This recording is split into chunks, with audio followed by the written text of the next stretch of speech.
Europe में राष्ट्रवाद, ठीक है ना, nationalism in Europe. European countries में भी अपने राष्ट्र के लिए राष्ट्र के लिए उन्होंने अपनी लड़ाई लड़ी।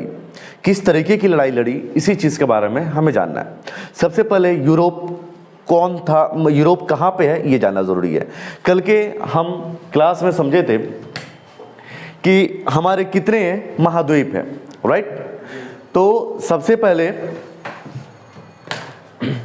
हम ये समझे थे, ये कौन सा था, north America, south America, Europe, Africa, Asia, Australia and Antarctica.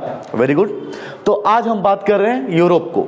Europe ये अफ्रीका के ऊपर, ये वाला एशिया से पश्चिम, इस रीजन को ये यूरोप के अंदर आता है, यूरोप महाद्वीप के अंदर, राइट।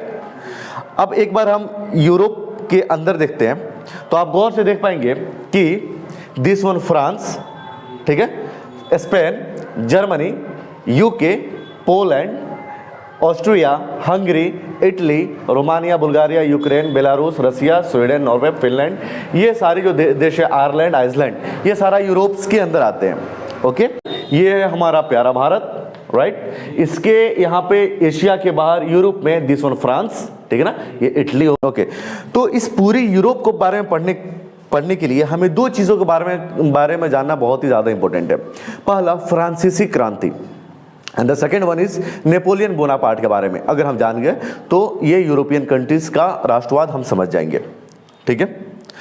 फ्रांसीसी क्रांति, फ्रांस के बारे में क्यों बता रहा हूँ, क्योंकि फ्रांस जो है वो यूरोप के अंदर ही आता है। आप यहाँ पे देख सकते हैं, सबसे पहले चूंकि शुरुआत फ्रांस के अंदर हुआ था तो हम फ्रांस का समझते हैं। उसके बाद से नेपोलियन बोनापार्ट के बारे में जब हम समझेंगे तब हमें Italy, Austria, Hungary, Poland, Germany, इन सब के बारे में भी क्लियर हो जाएगा। ओके, तो अब हम पहले क्या समझें, फ्रांसीसी क्रांति, फिर हम समझेंगे नेपोलियन बोनापार्ट। चलिए, फ्रांसीसी क्रांति यह शुरू हुआ था 1789 ईस्वी में, 1789। कैसे शुरू हुआ था, इसका पोजीशन जो आपको दिखाया जा चुका है, ठीक है। फ्रांस के अंदर का एक हमने डायग्राम दिखाया। यह बात थी है 1789 की। तब वहाँ उस वक्त के फ्रांस के राजा जो हुआ करते थे वह लुईस 16वां थे। कौन थे? लुईस 16वां। ओके, लुईस 16th, सॉरी, लुई 16। अब सवाल ये आता है, आप लोग अक्सर हिस्ट्री में नाम पढ़ते हैं, प्रथम, द्वितीय, सेकंड, 14th, 15th, 16th, ये नाम क्यों रखा जाता है, ठीक है, एनी आइडिया? जी बताए।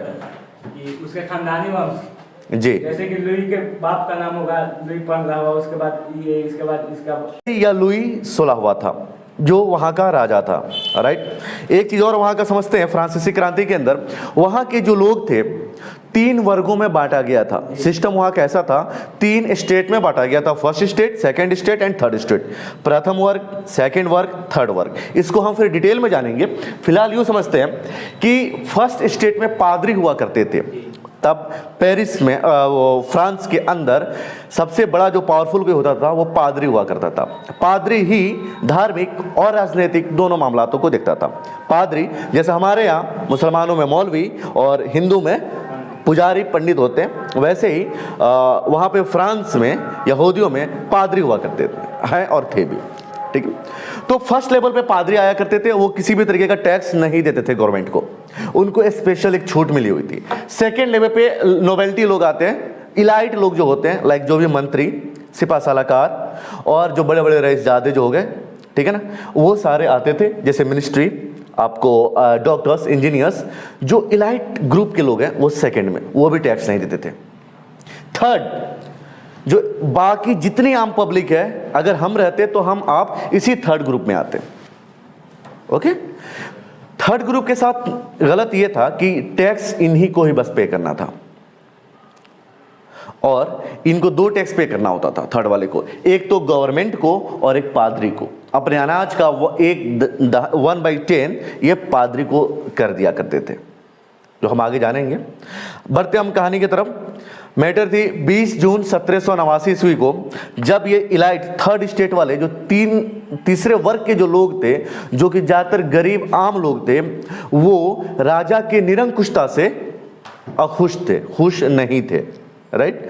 वो उनके टैक्स सिस्टम और उनके कई सारे सिस्टम्स थे जिसको ये पसंद नहीं करते थे, जिसके वजह से 20 जून 1789 को पहली बार 20 जून 1789 को राष्ट्रीय विधानसभा का गठन हुआ।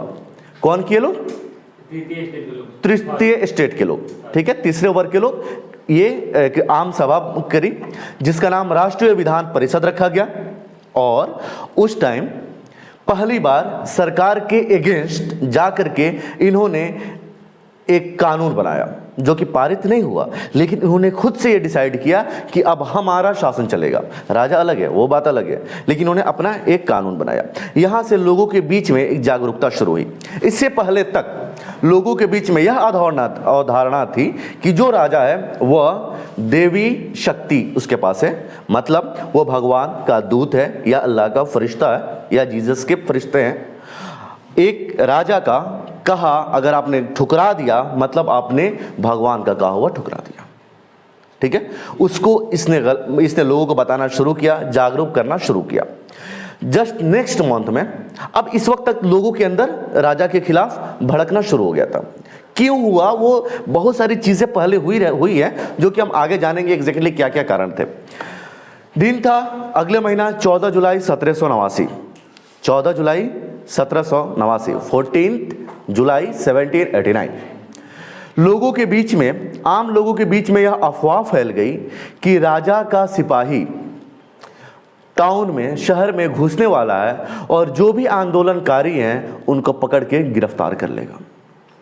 क्या अफवाह फैली कि आम जो आर्मी फोर्सेस हैं वो पब्लिक के बीच में एंट्री करेगी और लोगों को कैद करेगी, जिससे लोगों के अंदर गुस्सा बढ़ गया। जैसे कि हम अपना रैली, जैसा भी किसान आंदोलन हो रहा था, NRC CA जो चीज़ें चल रही थी, उस बिटवीन अगर हमें पता चलता कि हमें पुलिस मारने आ रही है तो लोग के अंदर वैसे ही पहले गुस्सा था, गुस्सा और भड़क गया। वही कंडीशन हुआ 1789 जुलाई 14 को। लोगों के बीच में अफवाह फैली, लोग गुस्सा हो गए। लोग गुस्सा होने के बाद से इनके पास हथियार नहीं थे, वेपन्स नहीं थे, हथियार चाहिए। हथियार के लिए सरकारी महल को ढूंढा जाए। अगर हथियार ढूंढना हो, हथियार चाहिए आम पब्लिक को, तो कहाँ जाएगा? या तो पुलिस थाने में जाएगा, लूटेगा, थाने के अंदर हथियार मिलेगा उसके, या फिर जेल में जाएगा, जेल में। पे सरकारी किला के अंदर वो प्रवेश करना शुरू कर दिए। जब वो प्रवेश किए तो बाहरी गोदाम के अंदर उनको एक हथियार का रूम दिखा, जिसके शीशे तोड़ दिए गए, दरवाजे तोड़ दिए गए, और उसके अंदर जाकर के उसके अंदर जो भी हथियार उनको, बंदूक, गोला बारूद, हथियार जो भी उनको मिलते हैं वो सब वहाँ से लूट लेते हैं। लूटने के बाद से वो सीधे सामने एक बड़ी सी बिल्डिंग, बास्तिल का किला जो पहले हुआ करता था, करेंटली वो जेल था, और लोगों के बीच में ऐसा अवधारणा था कि जिन नेताओं को कैद किया गया है वो इसी बास्तिल के किले में उनको कैद करके रखा गया है। तब लोगों ने उस बास्तिल के किला पे हमला कर दिया और लुईस 16वां जो वहाँ के राजा थे उनके पुतले को फूंक दिए गए, बिल्डिंग को ढा दिए गए, बिल्डिंग्स पे बम्स वगैरह मारे जाने लगे। वहाँ पे जो बास्तिल के किला का, यानी जो फ्रांस के राजा का जो फोर्सेस थी, वो इतनी काफ़ी नहीं थी कि इनको रोक पाए। इसके वजह से उन्होंने पूरी बिल्डिंग को ढा दिया और उसके अंदर से जो भी उनको साजो सामान मिला, सरकारी संपत्ति, सबको बाहर सेल कर दिया। ठीक है, ये कहानी चल ही रही थी। कब हुई थी? 14 जुलाई 1789। यह दिन हमें याद रखना है क्योंकि इसी दिन को फ्रांस अपना आज़ादी दिवस मनाता है। Very good. तो जैसे हम लड़े थे 15 अगस्त 1947 को आज़ाद हुए थे, हम अंग्रेजों से आज़ाद हुए लड़े थे। अंग्रेज एक दूसरी देश की हुकूमत हमारे में थी, उनके अंदर ऐसा नहीं था। उनका ही राजा निरंकुश हो गया था, और राजा के बारे में हम आगे जानेंगे। हम फिलहाल कहानी समझते हैं। अब लोगों के बीच में ये सब चीज़ें चल ही रही थी कि 2 महीने बाद 5 अक्टूबर 1789, उसी महीने में खाने का रेट वगैरह काफ़ी बढ़ गया। मसलन वहाँ का मेन जो खाना था वो पाव रोटी था। पाव रोटी के रेट बढ़ने की वजह से वहाँ की औरतें हड़ताल पर चली गई। बेकरी के आगे उन्होंने लंबी लाइन लगा दी। बेकरी वालों ने अपना रेट बढ़ाने के लिए बेकरी बंद कर दिया कि माल को हम स्टॉक करते हैं, जब और महंगाई बढ़ेगी तो हम और महंगे रेटों में बेचेंगे, जो हमारे यहाँ होता है। आलू प्याज के साथ जब प्याज कम होती है, प्याज की रेट भगती है, तो जो होलसेलर होते हैं रुक देते हैं, प्याज मार्केट में सप्लाई नहीं देते हैं, ताकि जब डिमांड बढ़ेगा और तब हम अपना ऑर्डर बढ़ाएंगे। जिसे औरतों ने भी बढ़ चढ़कर उस मुहिम में हिस्सा लिया। यहाँ तक कि जो जेंट्स थे, मर्द थे, वो भी औरतों का लिबास पहन करके औरतों के साथ पार्टिसिपेट किए इनके साथ।